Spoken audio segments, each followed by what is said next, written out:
The following program is intended for mature audiences.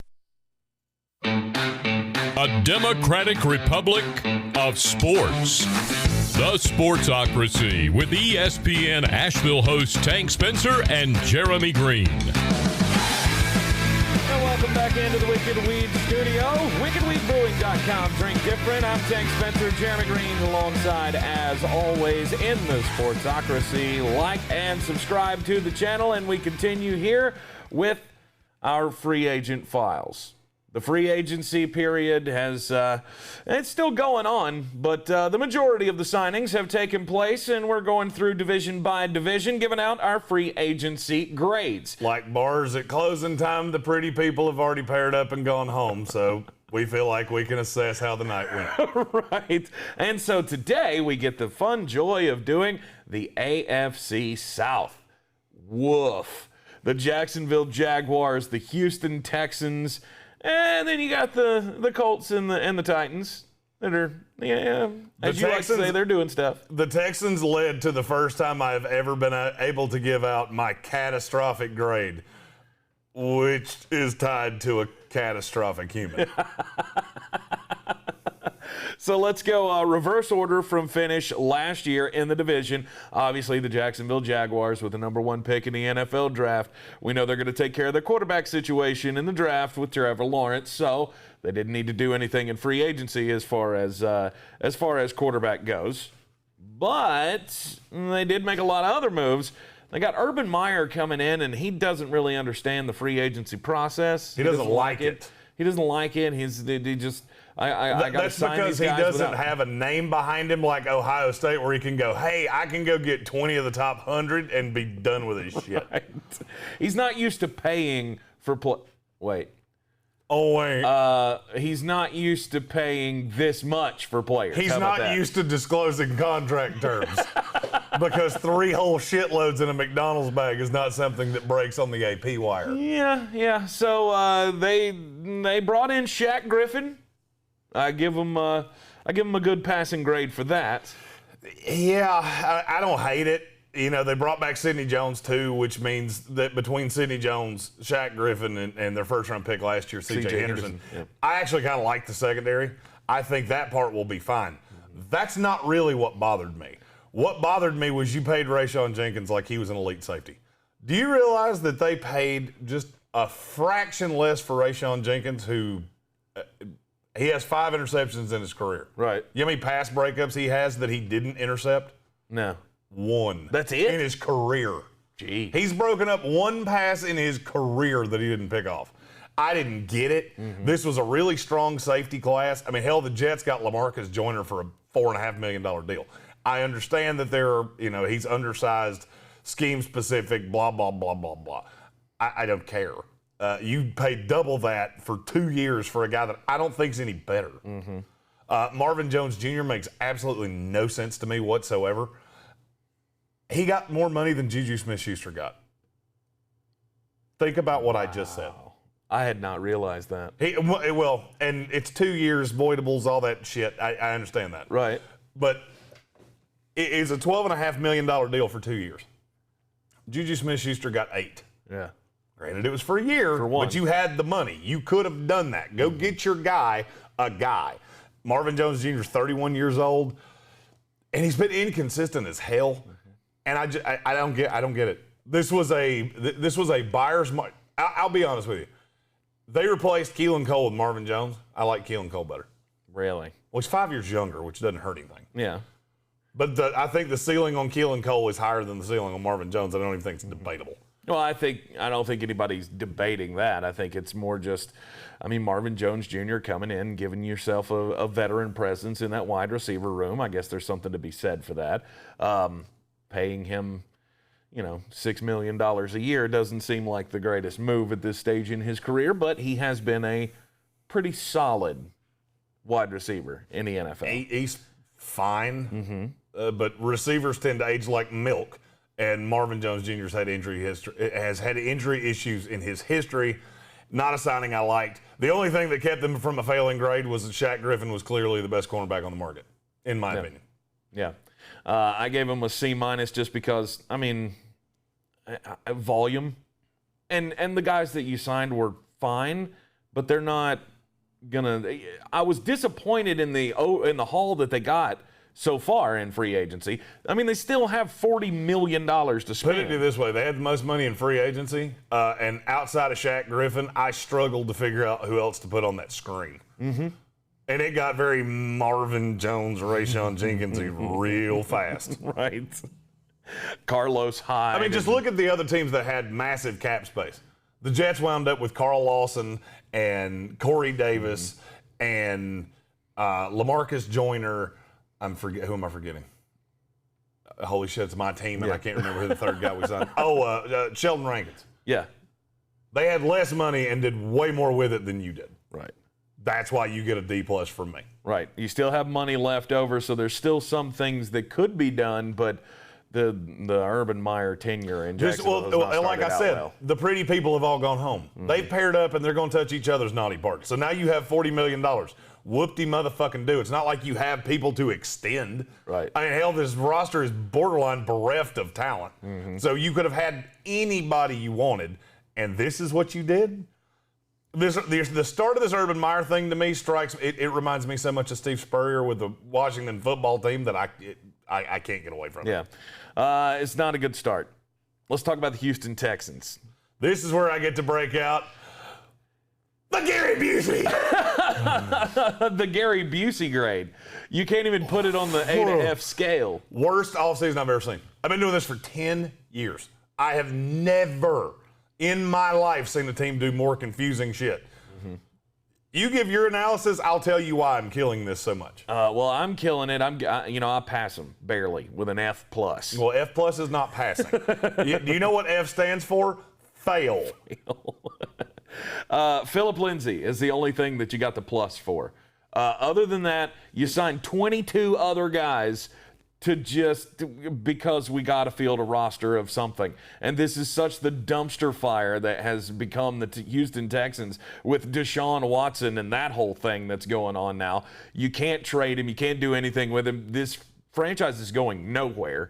And this is exactly what their offseason says to me, is that we are a franchise that's going absolutely nowhere. Tyrod Taylor, I'll give him a bonus for that as well. I thought that was a decent move. Yeah, that was forward thinking since you're going to need a quarterback, apparently. Yeah, not knowing what Desean Watson was going to do, and then all of the other stuff happened, and now Tyrod Taylor, he's the starting quarterback for that team. Yeah, I have a feeling that Desean Watson's going to do 15 to 20. The reason that I give them the Gary Busey grade is simply because you had an opportunity here because you lost J.J. Watt. Mm-hmm. Now, granted, you cut him, so he didn't apply to the comp pick scale. Will Ford did. And you went out and signed all of these guys like Christian Kirksey and Jordan Jenkins, and they're all unrestricted free agents. Mm-hmm. If you're going to build a team that sucks, let all your guys go and at least get into the comp pick formula. You didn't even do that. And you went and got Jordan. I mean, I like Jordan Jenkins. He played for the Jets. He's a good 3-4 outside linebacker. He's a good second guy. He'll be nice on the opposite side of Whitney Merciless. Right. At the end of the day, this team's still bad. They're still terrible. And now with the Desean Watson thing, this looks like a team in Madden that you trade off everybody to accumulate all the picks because you're importing the created draft class roster, right? And you have to sign 53 guys or it won't let you send them to the next week. Mm-hmm. That's what this roster looks like to me. You're not wrong. It's a lot of Desmond King and Mark Ingram. And I don't even mind Desmond King. That's one of the few that they did that I actually liked. Yeah. But it's just there's no identity to this whatsoever. It's a lot of guys like Mark Ingram who just go draft a guy for the love of God. Mm-hmm. I mean, I understand you don't have any picks. I understand you're trying to be bad. I understand you're looking to next year and Sam Howell and Keaton Slovis with all the eyes on Desean Watson. But good God, this was bad. Hey, Dante Moncrief found a place to land in the NFL again. He didn't mean that's to. That's awesome. And we're going into the season with Tyrod Taylor and Ryan Finley. Woof.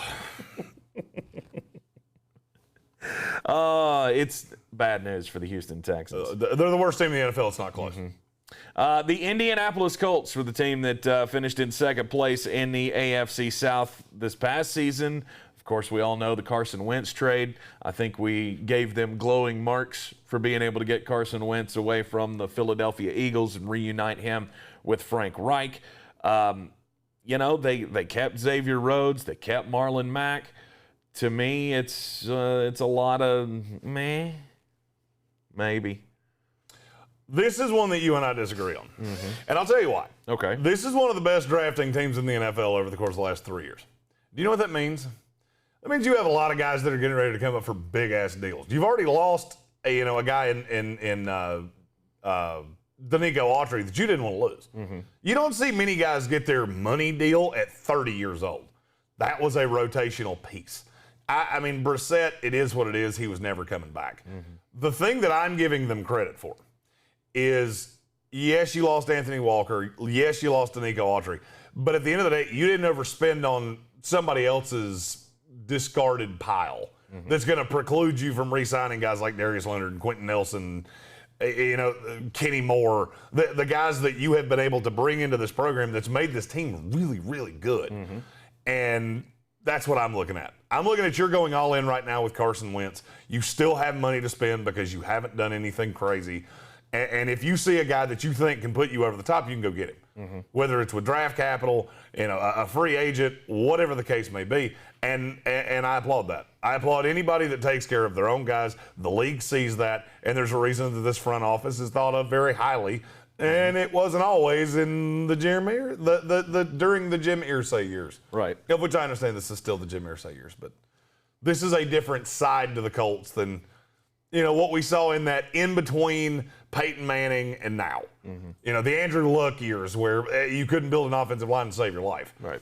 And now you have a plus line. They still need a left tackle. They made a run at Trent Williams. He didn't take the money. So instead of wasting it on a third-tier talent, they went, we'll address it when it comes. Yeah, when you come into free agency, though, with $40-something million, I think it's $45 million is what they had coming in, I expect you to at least do something that I see is making an improvement to your team. And they're playing the slow game. That's what I'm trying to tell you. Sure. Is that there are going to be guys, especially at this time, where you've got guys that are paid based on a cap that was markedly higher or expected to be markedly higher than it is. Mm-hmm. You get around to June 1st, there's going to be teams that go, we are screwed. Things didn't go the way we wanted to. The draft didn't go right. We didn't get the guys in free agency we wanted. And I think you're going to be able to add talent because you have so much cap space. Sure. But so far, it's just, I don't see how they really improved this team. They didn't. So far in free agency. But they will. They will. Absolutely. It's not a team. This is not my, I'm down on the Colts. I think they're one of the best teams in the AFC going into next year, barring what happens with Carson Wentz. And I believe he can regain his MVP style form. Maybe not to that level, but close to it. And this will be a really good team. Marlon Mack's a guy, I'm very high on Marlon Mack. And they did a lot of that. They brought back Xavier Rhodes, which is, that's, the little graphic here, it doesn't have your own guys. It's only guys that you brought in from other teams. So, and there's something to be said for that. You took care of your own guys, 1-year deals. I have no qualms with what the Colts have done. All right, let's talk about the Tennessee Titans, the reigning champions of the AFC South. They, of course, had the big signing of Bud Dupree when in the initial rush of free agency, and they gave him a boatload of money. And Jeremy, I know you don't like that at all. I don't. I think he and Matthew Judon were, to me, the two most overrated pass rushers in this class. And you gave him that kind of a lead. All right, let me put it this way. How much better do you think Bud Dupree is than Jadeveon Clowney? I think it's close. But I don't. I think it's markedly Bud Dupree. Really? However, the point of me asking you that is Jadeveon Clowney went to the Tennessee Titans and was a fucking afterthought. Mm-hmm. You could watch whole Titan games and forget he was even on the team. Mm-hmm. Bud Dupree ain't that much better. This is not like we're talking about some middle-of-the-road journeyman pass rusher and Khalil Mack. That's not the difference here. My problem with Bud Dupree is I have two great big problems with him. One, he's never had a really productive year that he didn't have a great pass rusher on the other side. Guess what? Don't have one of those in Tennessee. Mm-hmm. Two, he's never had a great year, not in a contract year. Those are two of the biggest red flags in all of free agency. and you let that, and you went and gave that dude the biggest edge rusher deal in a market that for once was flooded with edge rushers. That makes no sense to me. I mean, you had Melvin Ingram. I look at this team with the Titans and go, you didn't have to give 5 years to Bud Dupree. You're in a winning window right now. Go get a Melvin Ingram for, 1 year at $6 million. Go get and there's a lot of those guys. That's just the one that jumped off the page to me. Ryan Kerrigan, that's another one. Go get a guy in the draft. There's 50 of them. Why do you have to overpay for a guy coming off an ACL tear? It makes no sense to me. I said in the lead up to free agency, first of all, I hit this contract on the head. Second of all, I said this was the trap. This is the landmine, and somebody's going to fall for it, and it was the Tennessee Titans. They lose Corey Davis. They lose Jonnu Smith. Adoree Jackson's gone. I mean, they blew up the entire secondary. They lost the second best wide receiver that signed anywhere in the NFL. Kenny Golladay was one. They lost the best tight end that signed anywhere else. They lost the second best cornerback that signed anywhere else. And you cut him. And you cut Adoree Jackson. For what? To pay Bud Dupree? No, to pay Janoris Jenkins. Well, Janoris Jenkins was the fill-in. I mean, I look at some of the things the Titans have done here. To be honest with you, I think I was incredibly nice at a C-. This could have been a D-, and I wouldn't have thought a second thing about it. Yeah. The only reason it wasn't is because